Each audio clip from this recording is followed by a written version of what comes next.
Oke, 1, 2, 3. Baik, sahabat peradaban Islam, kita lanjutkan lagi. Nah, ini kita masuk ke ruang utama.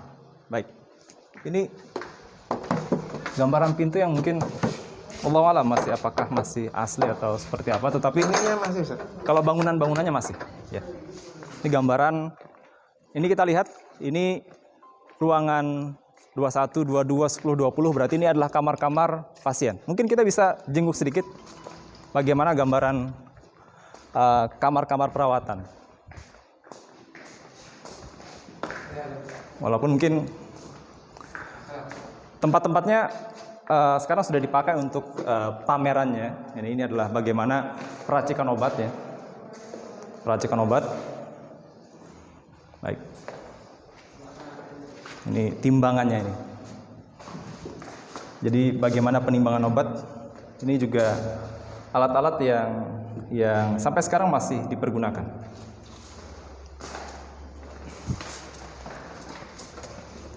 Kalau ini metode bagaimana produksi obat. Oh, untuk produk herbalis nih. Produksi obat itu sama sebenarnya. Baik, kita masuk ke ruangan mungkin polikliniknya.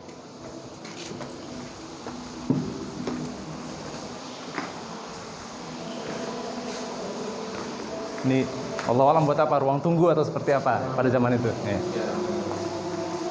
Nah, ini kalau sahabat peradaban Islam mendengarkan ini ada suara musik yang diperdengarkan. Ini bukan sekedar musik biasa, tetapi musik ini memang dirancang khusus untuk sebagai bagian daripada terapi pengobatan bagi pasien-pasien yang mengalami gangguan jiwa. Dan termasuk pasien-pasien yang lain yang sedang dirawat supaya mempercepat penyembuhannya. Kita lihat, kita lurus ke sana.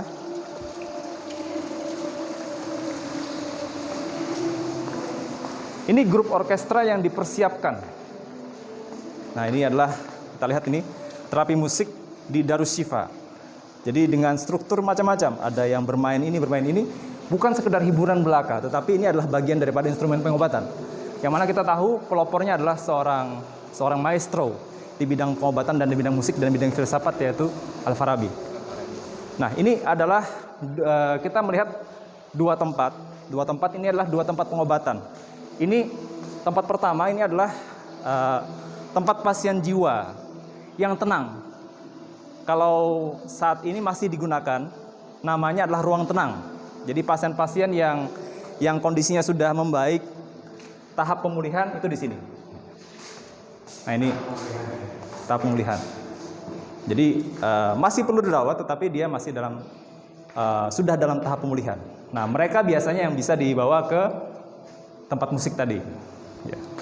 Nah, sementara seberangnya ini adalah ruang severe atau ruang akut, ruang yang pasien yang parah. Nah, makanya tempatnya pun disediakan. Mungkin aslinya di kerangkeng atau seperti apa? Sendirian ya? Sendirian. Nah, sendiri-sendiri. Jadi ini yang perlu perhatian khusus. Nah, ini dulu pada zaman Eropa yang the Dark Age-nya, mereka itu ini dianggap sihir. Jadi pengobatannya adalah pengobatan untuk orang-orang yang mengalami sihir. Nah, tapi dalam Islam sudah berubah. Jadi bukan hanya ruqyah atau bukan hanya sekedar dijampi-jampi, tetapi juga dikasih obat, kemudian dikasih musik dan terapi-terapi yang lain. Kita lanjut. Ini bukan hanya sejadah. Ini menarik, ada sejadah. Jadi bagaimana harapannya dia juga sholat. Tetap menjaga perintah Allah. Ya.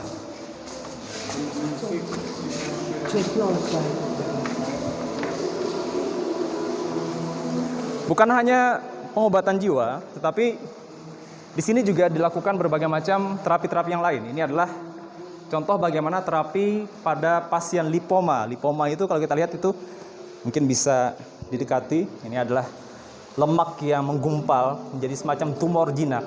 Nah, itu kemudian bisa dilakukan terapi di sini. Sampai saat ini masih digunakan. Ini operasi ringan. Ya. Nah, ini operasi bagian lemak. Ya. Ini sudah dilakukan pada zaman Khilafah Utsmaniyah. Nah, ini klinik THT. Kita lihat. Assalamualaikum. Insyaallah, alhamdulillah. Sehat? Insyaallah. Ya. Ini adalah dokter THT-nya. Nah, ini adalah pasien THT-nya. Kita lihat ini adalah alatnya nih. Nah, ini adalah alat yang digunakan oleh sang dokter. Lengkapnya di sini. Nah, ini kalau misalnya ada yang benda asing, nah ini diambil di sini. Benda asing. Nah, ini. Di dalam telinga ya. Ya. Entah dalam telinga, entah dalam hidung. Ini gambaran pengambilan. Di dalam mulut ya dikeluarkan. Nah, ini. Semacam gurah gitu kan. Insya Allah. Kita lihat ini sudah sangat lengkap sekali. Walaupun untuk zamannya ya. Walaupun kalau kita lihat dengan metode yang modern sekarang ya jauh lebih hebat. Tapi canggih pada zamannya. Di mana pada zaman itu Eropa sedang dalam masa kegelapan. Pembandingnya saya ke Eropa.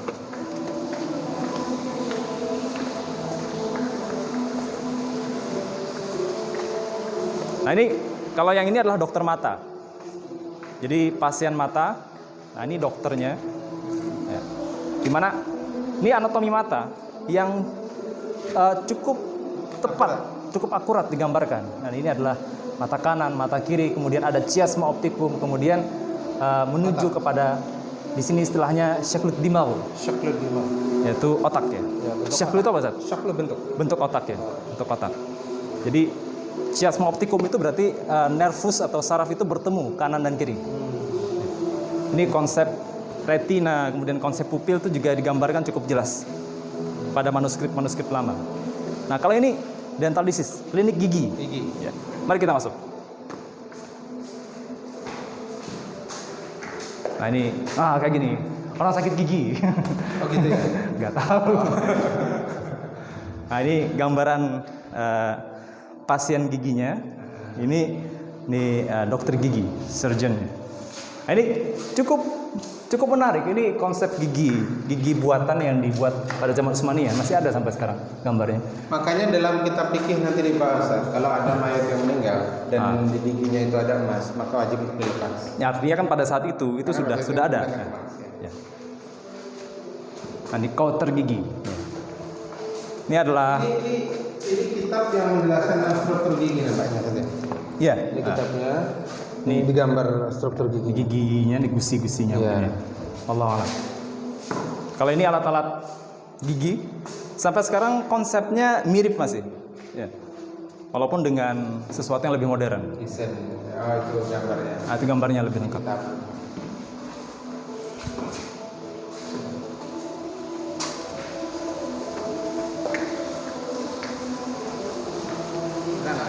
Kita nyebrang.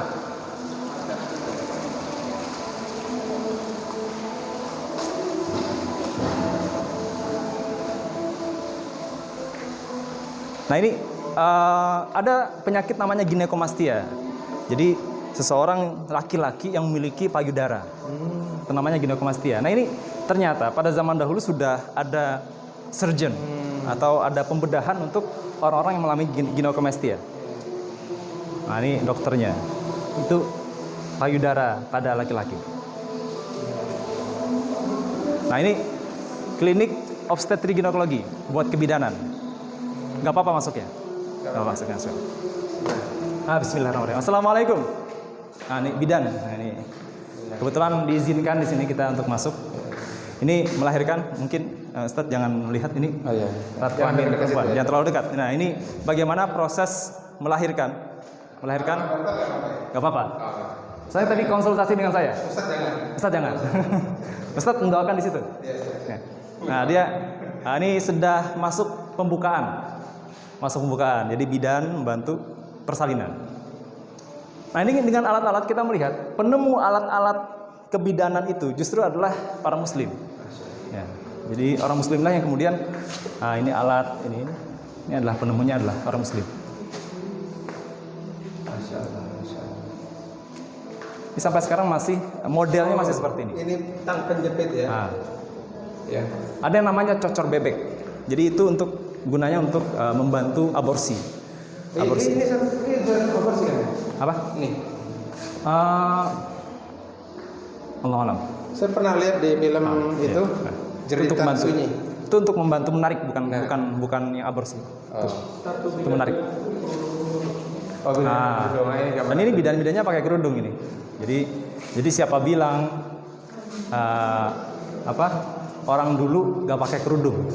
Itu cuma buatan orang-orang sekuler aja.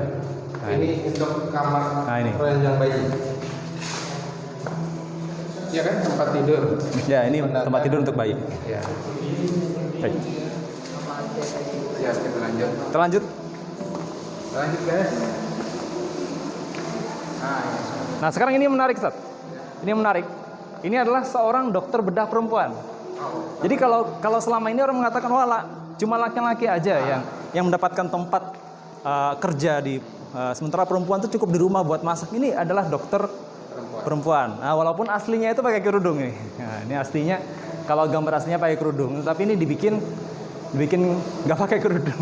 Ya, kerudungnya enggak. Ini membantu melakukan operasi hernia. Operasi hernia. Ini dengan Tapi pasiennya perempuan juga nih ya? Allah alam. Tapi kalau modelnya laki-laki ini. Oh iya. Dan laki-laki. Ini kan cuma gambar, sementara aslinya kan tidak ada. Nah, kemudian ada konsep ini informed consent. Jadi ada permintaan izin.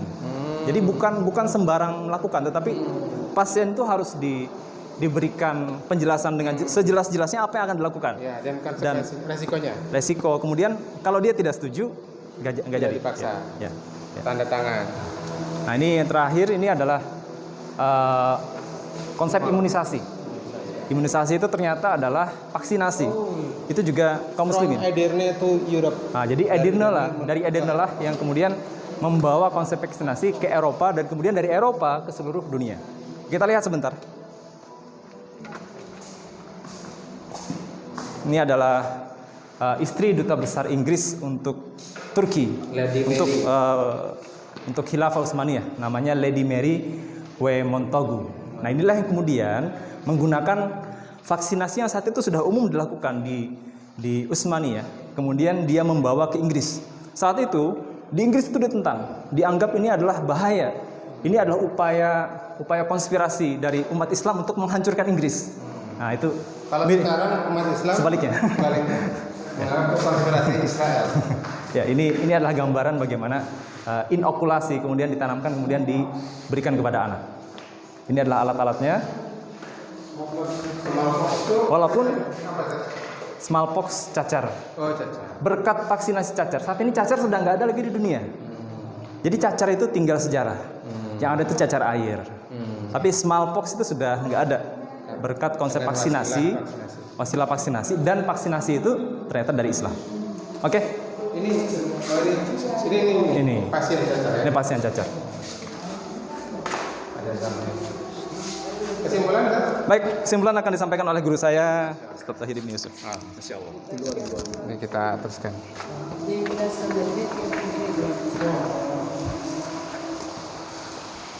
Sini, Ustaz. Sobat peradaban Islam yang dirahmati Allah, Masya Allah, kita berdecak kagum menyaksikan bukti ya, sejarah Islam khususnya di bidang kesehatan, pengobatan, manajemen rumah sakit dijelaskan dengan sangat bagus oleh dokter kita sekaligus ustadz kita, Ustadz Fauzan Muttaqin Al-Banjari. Jauh-jauh kita datangkan dari Banjarmasin ke Edirne, 200-an kilometer perjalanan dari Istanbul. Kesimpulan pentingnya adalah bahwa pada masanya Islam pernah berjaya dan ini menjadi bukti nyata yang tidak bisa dibantah. Eropa saat itu sedang mengalami kegelapan, rumah sakit mereka tidak memiliki konsep yang jelas sebagaimana Islam, di mana pasien dengan beragam penyakit dikumpulkan dalam satu tempat yang sama, yang akhirnya justru saling menulari di antara mereka.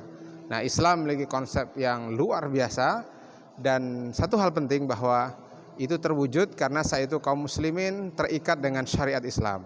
Mereka menerapkan Islam, termasuk para pemimpinnya mereka menjaga syariat Islam. Mereka memerankan fungsi sebagai riayah, sebagai pelayan umat. Dan di antara wujud pelayanan mereka adalah di bidang kesehatan. Dan itu tidak lain sebenarnya adalah mencontoh apa yang telah dicontohkan oleh Rasulullah Sallallahu Alaihi Wasallam. Karena Nabi mengatakan al-imamu ra'in wa huwa mas'ulun an ra'yatih. Imam itu, pemimpin itu adalah penjaga, pengayom, pelindung, pelayan rakyatnya. Dan itulah yang diwujudkan, dibuktikan pada masa khilafah Islamiyah. Maka pertanyaan pentingnya adalah alasan apa yang Anda gunakan kok menentang khilafah? Justru dengan sistem khilafah, dengan syariah, dunia akan sejahtera, tidak hanya umat Islam tapi juga seluruh umat manusia. Dari kota Edirne, dari komplek Kuliah Sultan Bayazid, tim Adam Travel melaporkan. Assalamualaikum warahmatullahi wabarakatuh. Baik, mari saya antarkan ke tempat yang lain. Oh.